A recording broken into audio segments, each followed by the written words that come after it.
dari Anda juga itu adalah buah pikiran sampai Anda mengeluarkannya. Kok diusir sama Jadi konsep Anda keliru besar. Anda kemudian mengatakan ada tamu, Anda berbicara dengan siapa? Saya berbicara dengan Suma. Kenapa bisa Anda mengatakan berbicara dengan Suma? Karena saya mendengarkan suara Suma. Itu betul. Anda sedang berbicara dengan Suma, tapi Anda tidak sedang berbicara dengan suaranya Suma. Paham sampai situ? Anda tidak sedang berbicara dengan suara. Anda sedang berbicara dengan pemilik suara. Paham sampai situ? Ketika Anda melihat baju saya, baju satu-satunya yang ada pada saya, mereknya kemudian Samsung, baju termahal yang Bang Suma punya, di Indonesia cuman Bang Suma punya. Ketika Anda berbicara dengan baju itu, seakan-akan Anda berbicara kepada Suma. Hei, mana tuanmu? Kenapa kamu tidak dipakai? Udah berapa lama kamu dianggurin, gak pernah dipakai lagi? Dulu Bang Suma rajin pakai kau. Kamu setuju Bang Suma. Sama ketika engkau berbicara dengan kaset rusak yang di dalamnya ada suaranya Bang Suma. Kenapa kau mengatakan kau berbicara dengan Bang Suma? Karena suara yang keluar terlontar menjadi pribadi baru. Sampai menjadi gelombang. Masuk ke kuping Anda. Diterima ritme itu. Berbentuk sebuah suara nada. Akhirnya memberikan satu pesan. Itu bukan aku. Itu suaraku Cak Ayu. Kamu tidak sedang berbicara dengan suaraku. Kamu sedang berbicara dengan yang mempunyai suara. Jadi suara dengan Bang Suma itu berbeda. Tapi pada diri Suma ada pabrik kata-kata. Yang mana pabrik kata-kata itu berasal dari ide, otak, akal. Kemudian dipabrik kemudian oleh lidah. Dilantunkan oleh bibir. Sehingga Anda punya kuping bisa mendengarkan nada yang keluar dari suara saya. Dari mulut saya. Suara saya bukan saya. Tapi itu adalah esensi yang berasal dari saya. Yesus bukanlah Tuhan. Tetapi itu adalah esensi pribadi yang berasal dari Tuhan. Selesai. Jangan gila permanen dong. Lanjut. Bang Suma nyambung. Mumpung lagi nyambung ya. Kalau dengan kalimat ini gimana? Misalkan ada yang ngomong dengan Bang Suma. Bang Suma, pegang omongan saya.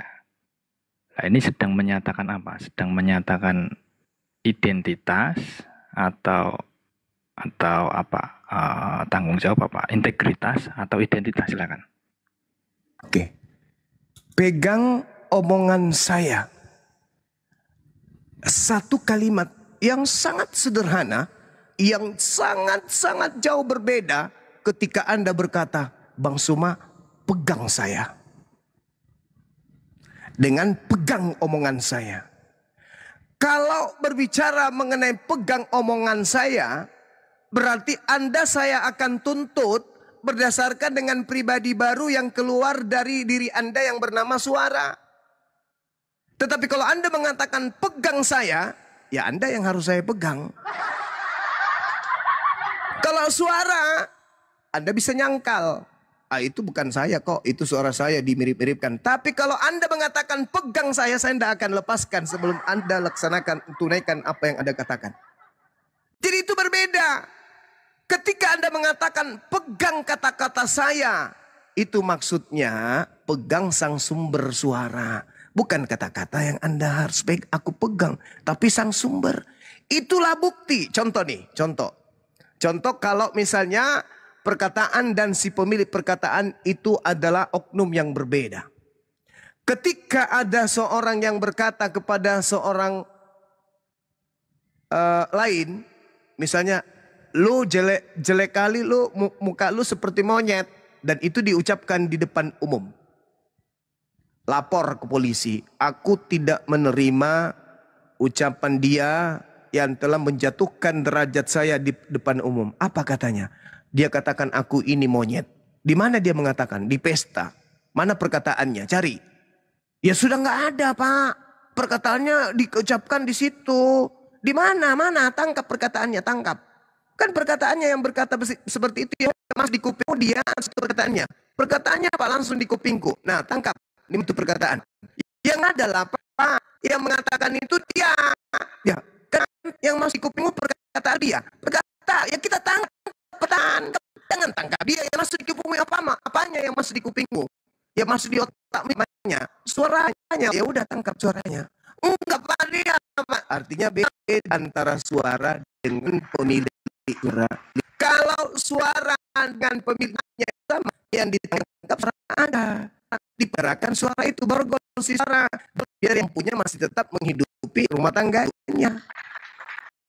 Tapi jika beda,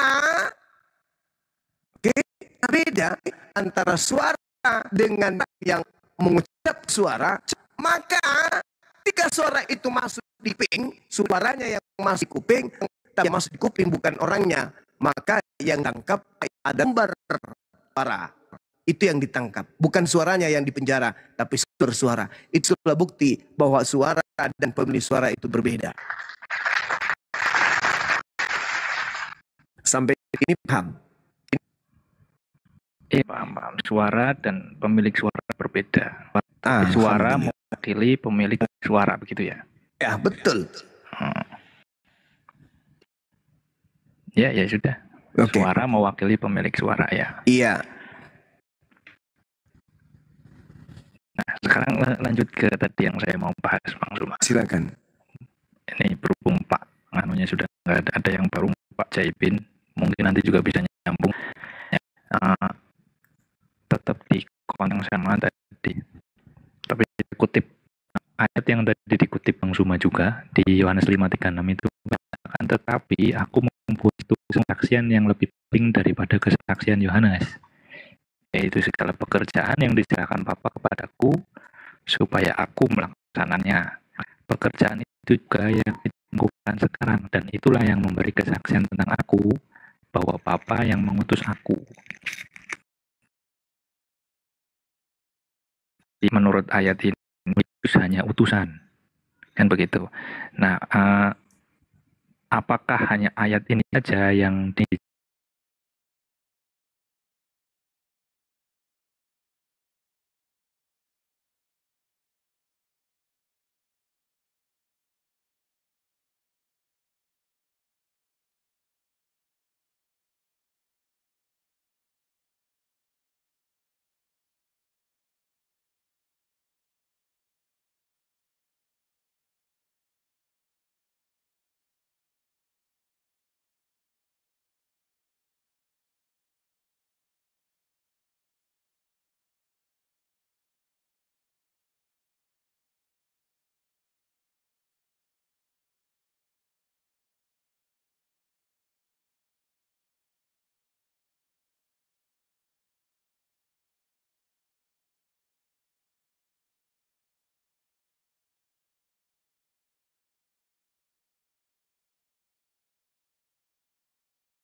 Itu yang dikatakan oleh Yesus, engkau mengenal aku, tapi kau tidak mengenal Bapakku.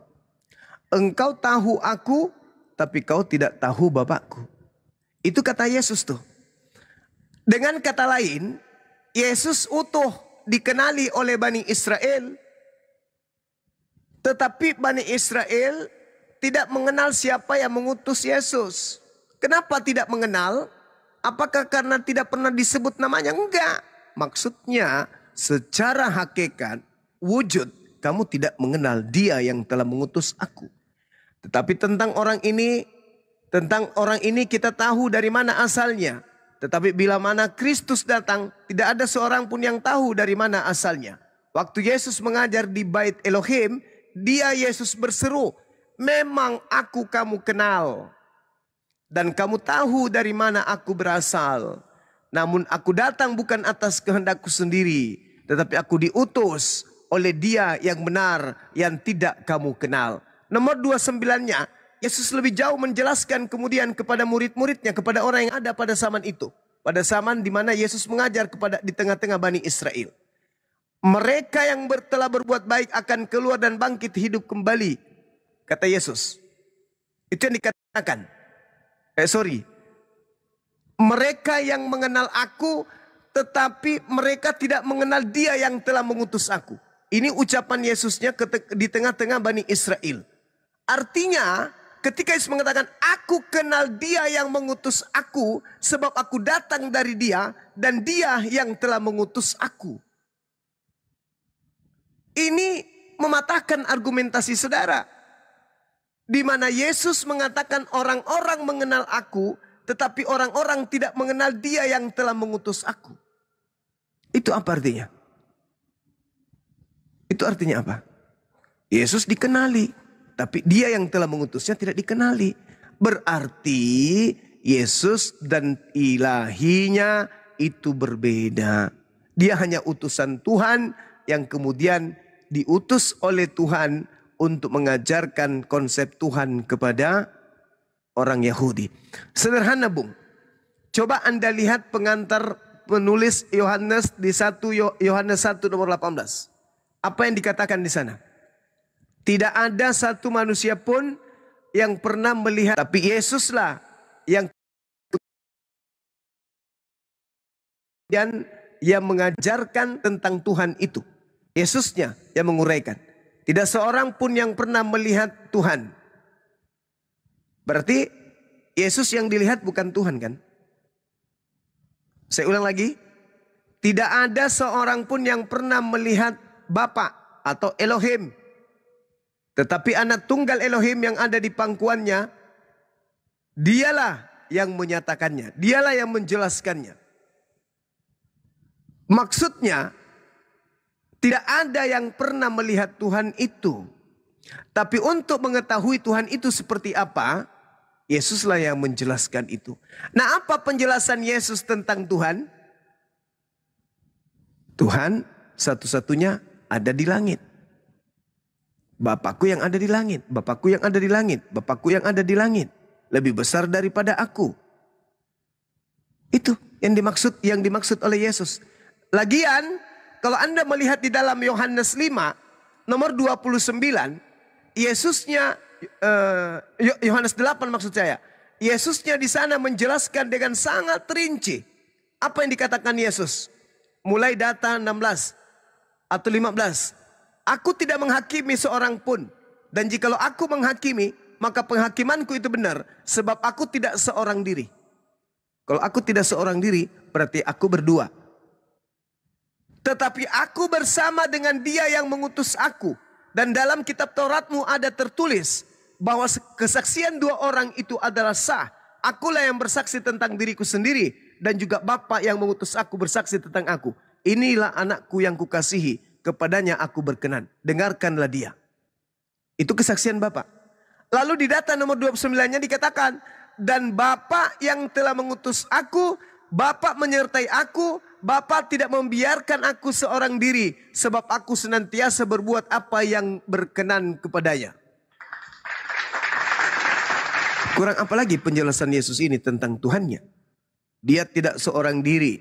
Tapi dia bersama dengan Tuhannya. Bukan berarti di dalam tubuhnya itu bercongol Tuhan itu. Enggak. Tetapi karena dia adalah utusan Tuhan yang senantiasa melakukan apa yang berkenan pada Tuhan, maka dia mengatakan, aku sebagai utusan tidak seorang diri, melainkan aku bersama dia dengan dia yang telah mengutus aku. Sederhana itu. Sama ketika dalam Al-Quran surah Al-Ma'idah, Allah mengatakan kepada Nabi Muhammad, dulu aku bersama dengan Bani Israel. Inni ma'akum. Allah bersama dengan Bani Israel. Tidak ada masalah. Bukan berarti Tuhan turun ke bumi melata seperti makhluk bersama di tengah-tengah Bani Israel. Enggak, bukan begitu maksudnya. Artinya bersama adalah Tuhan berkenan menyatakan ajarannya kepada mereka Bani Israel melalui duta-duta atau utusan-utusan Tuhan. Saya kira begitu, Bung. Oke. Berarti ya berbedalah dengan sudut pandang kekristenan tentang Yohanes 5 yang tadi. Kemudian tentang Yohanes 14 yang barusan Bang Suma baca, saya kutip ulang ya. Sekiranya kamu mengenal aku, pasti kamu juga mengenal Bapakku. Itu di Yohanes 14:7 yang tadi. Menurut Bang Suma, masalahnya mereka tidak mengenal Bapa atau orang Kristen tidak mengenal Bapa. Tapi ayat ini bunyinya nggak seperti itu, Bang Suma. Di sini bunyinya, sekiranya kamu mengenal aku, pasti kamu juga mengenal Bapakku. Sekarang ini kamu mengenal dia dan kamu telah melihat dia. Lalu Filipus heran. Kata Filipus kepada Yesus, Tuhan, tunjukkanlah Bapa itu kepada kami, itu sudah cukup bagi kami. Kata Yesus kepadanya. Yesus menjawab, telah sekian lama aku bersama-sama dengan kamu Filipus, namun engkau tidak mengenal aku. Barang siapa telah melihat aku, ia telah melihat Bapa.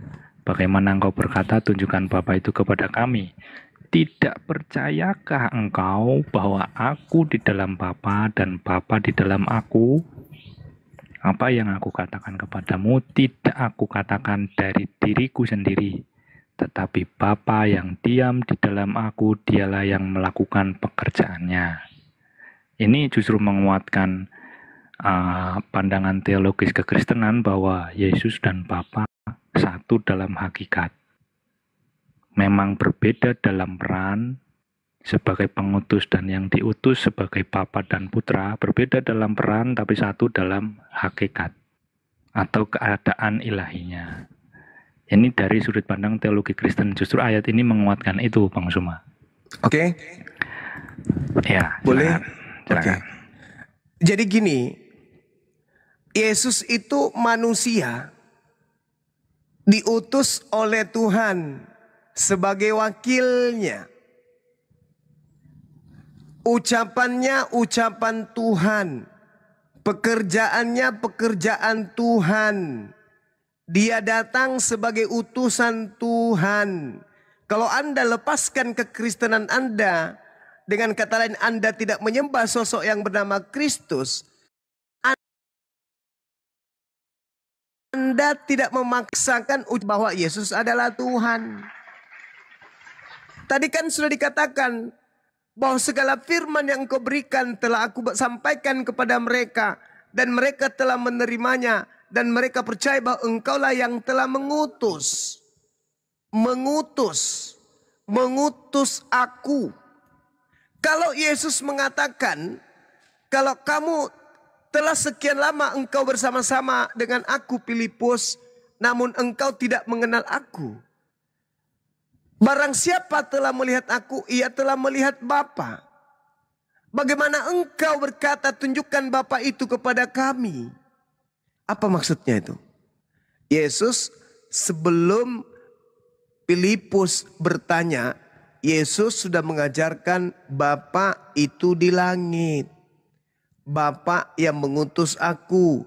Bapa bukan manusia. Suara Bapa tidak bisa kedengar. Nomor Yohanes 5 nomor 37. Tidak bisa kedengar. Yohanes 7 tadi nomor 28 29 sudah Yesus sampaikan. Udah. Dia mengatakan bahwasanya kau mengenal aku, tapi kau tidak mengenal dia yang mengutus aku. Sudah. Berarti aku ini cuma wakil Tuhan. Berkata-kata cuma ucapan Tuhan. Melakukan pekerjaan yang dipekerjakan Tuhan. Kenapa kau minta aku tunjukkan Bapa itu? Sesungguhnya siapa yang melihat aku sama seperti melihat Bapa. Melihat aku sama seperti melihat Bapa. Mendengarkan aku sama seperti mendengarkan Bapa. Melihat aku sama seperti melihat Bapa. Sebab tidak percayakah engkau bahwa aku di dalam Bapa dan Bapa di dalam aku? Apa yang aku katakan padamu tidak aku katakan dari diriku sendiri, tetapi dari Bapa yang diam di dalam aku. Dialah yang melakukan pekerjaannya. Tidak ada yang salah dengan itu. Orang yang khusyuk di dalam beribadah, menghadirkan Sang Tuhan di dalam dirinya, dia sedang bersama dengan Tuhannya. Bukan berarti Tuhan masuk ke dalam tubuhnya, tetapi kuasa Tuhan ada pada dirinya. Dia bersama dengan Tuhannya, karena Tuhan meliputi segala sesuatu. Jadi ketika Yesus mengatakan, tidak percayakah engkau bahwa aku di dalam Bapa? Aku di dalam Bapa karena aku adalah wakilnya Bapa. Aku ini asistennya, maka aku di dalam Bapa. Bapa itu yang mempekerjakan aku.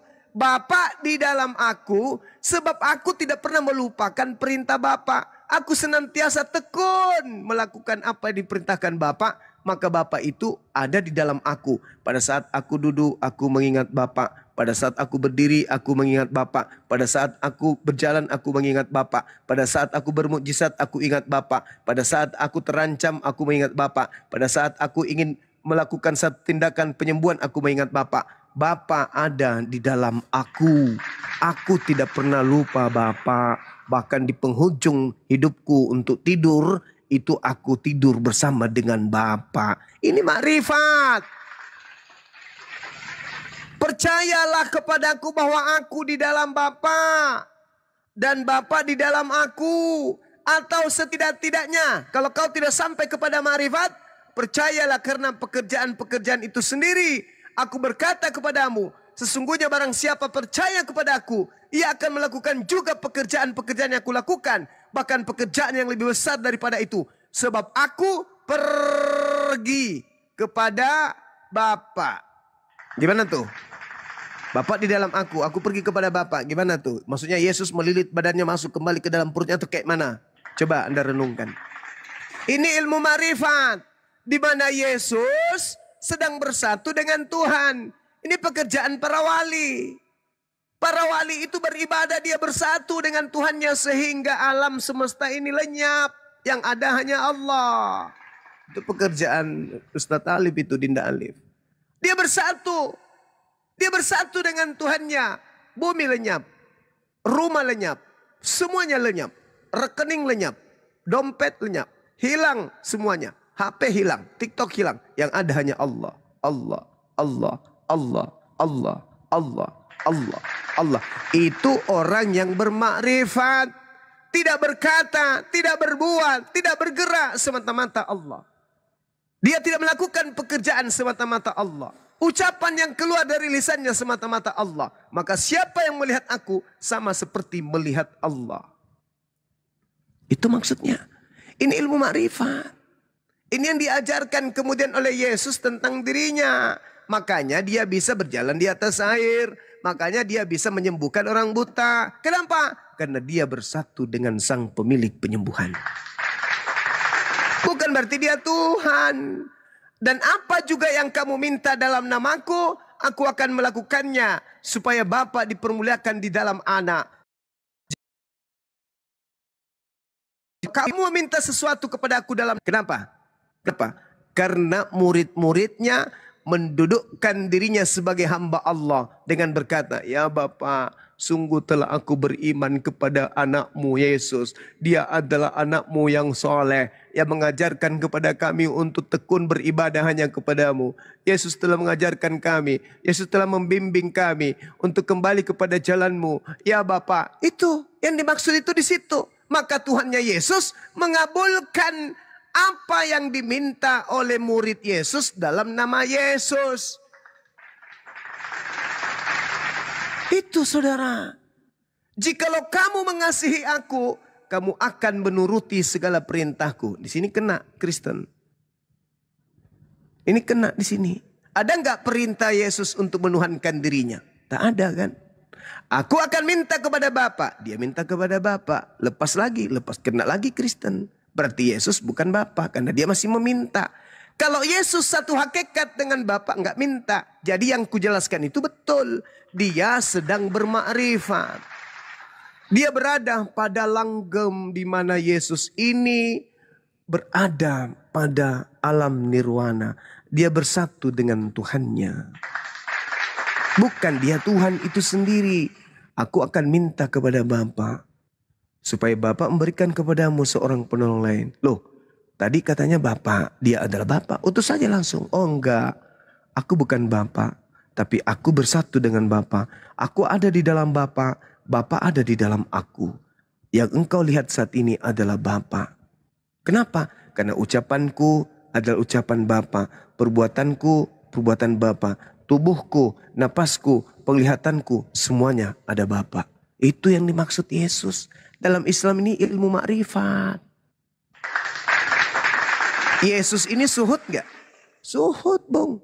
Dia tidak punya rumah. Pakaiannya cuman begitu aja compang-camping. Makanannya cuman segitu doang. Tempat tidurnya begitu aja. Bahkan dia dikatakan tidur dari gurun ke gurun, sembunyi dari goa ke goa. Yesus itu begitu. Berarti dia suhud. Apa suhud itu? Meninggalkan kehidupan mewah, meninggalkan hidup material. Dia hidup bersama dengan Sang Bapa, Sang Tuhan. Itu yang diajarkan di sini, Bang. Bukan Yesus itu Tuhan, hakikat enggak. Lanjut. Ya oke, Bang Suma. Tentang makrifat. Ya mungkin serupa lah, hampir mirip. Jadi memang mengenal langsung dan secara menyeluruh akan Allah dalam kekristenan itu ya melalui persekutuan dengan Yesus. Mungkin itu mirip lah dengan makrifat ya. Di dalam keislaman, cuman memang kita nggak pakai istilah itu sih, jarang sih. Nah istilah ini memang nggak dipakai. Namun yang jadi penekanan adalah yang tadi saya sampaikan, banyak klaim-klaimnya Yesus yang menyatakan dirinya setara dan bahkan satu. Seperti yang diajarkan dalam teologi kekristenan. Meskipun ada sanggahannya yang tadi disampaikan sama Bang Suma, tapi saya berusaha menyampaikan apa yang dipahami dalam teologi kekristenan.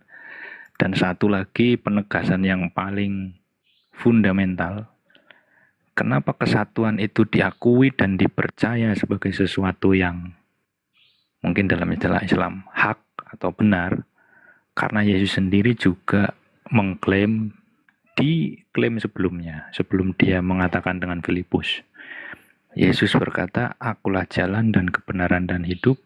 Tidak ada, diulangi, tidak ada seorang pun yang datang kepada Allah, kepada Bapa, kalau tidak melalui aku.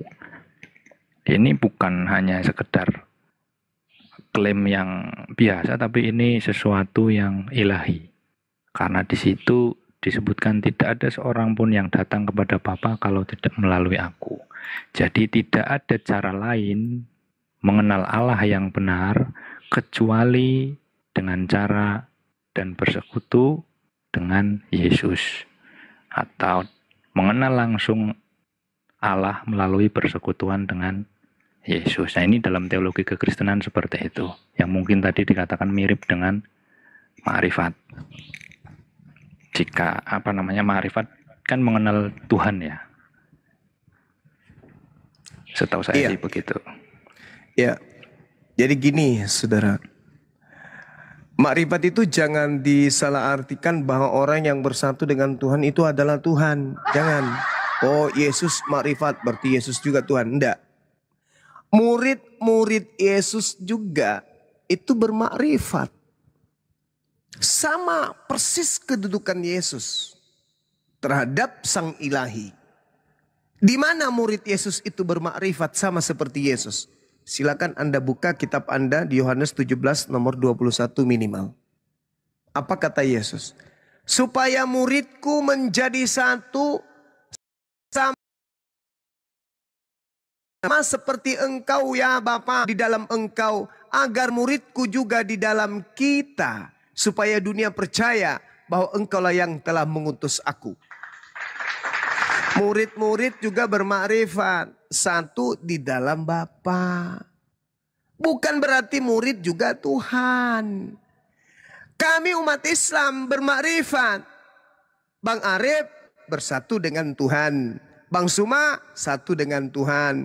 Dinda Felix satu dengan Tuhan. Dinda Olia satu dengan Tuhan. Kuryasmoto satu dengan Tuhan. Bukan berarti orang-orang ini semuanya adalah Tuhan. Ini yang disampaikan Yesus.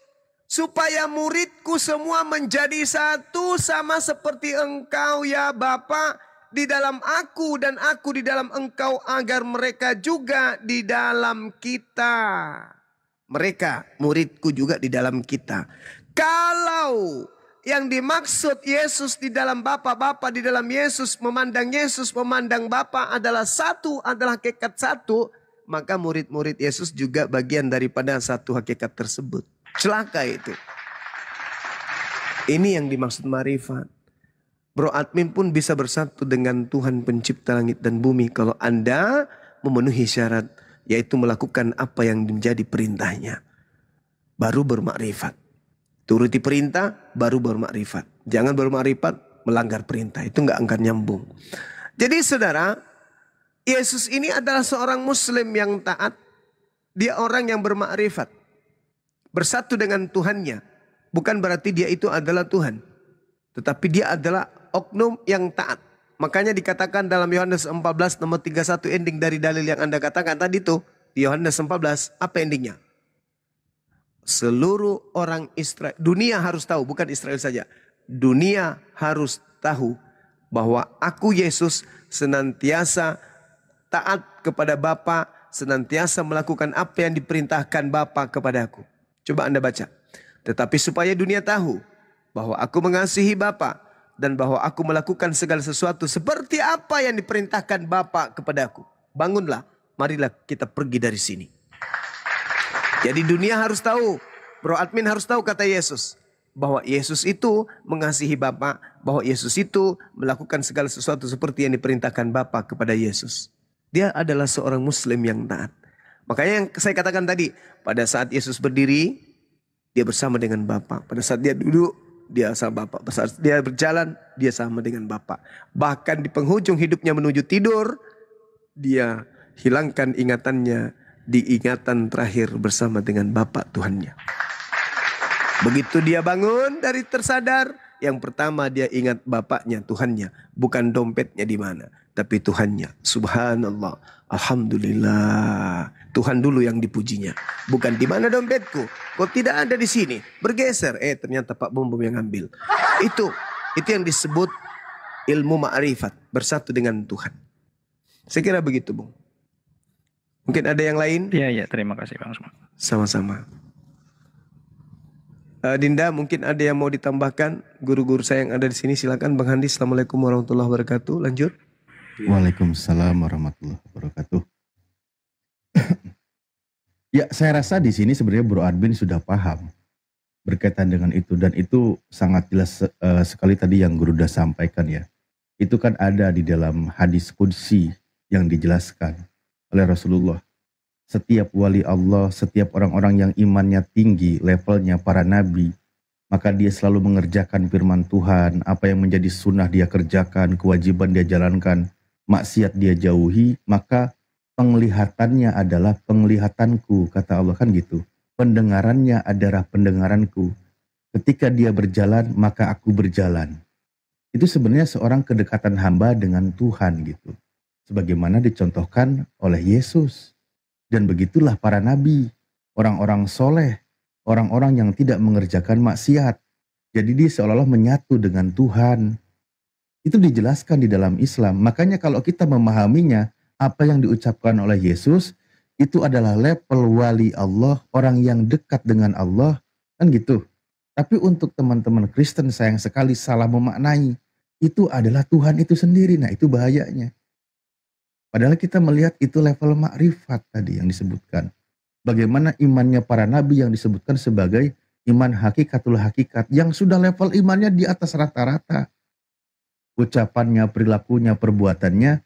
Apa yang sesuai dengan kehendak Tuhan. Begitu loh bro admin. Tapi giliran kita bahas, aku tidak bisa berbuat apa-apa dari diriku sendiri. Pasti bilangnya, itu kemanusiaannya. Nah repot. Begitu bro admin. Jadi cobalah, sadar. Jadi jangan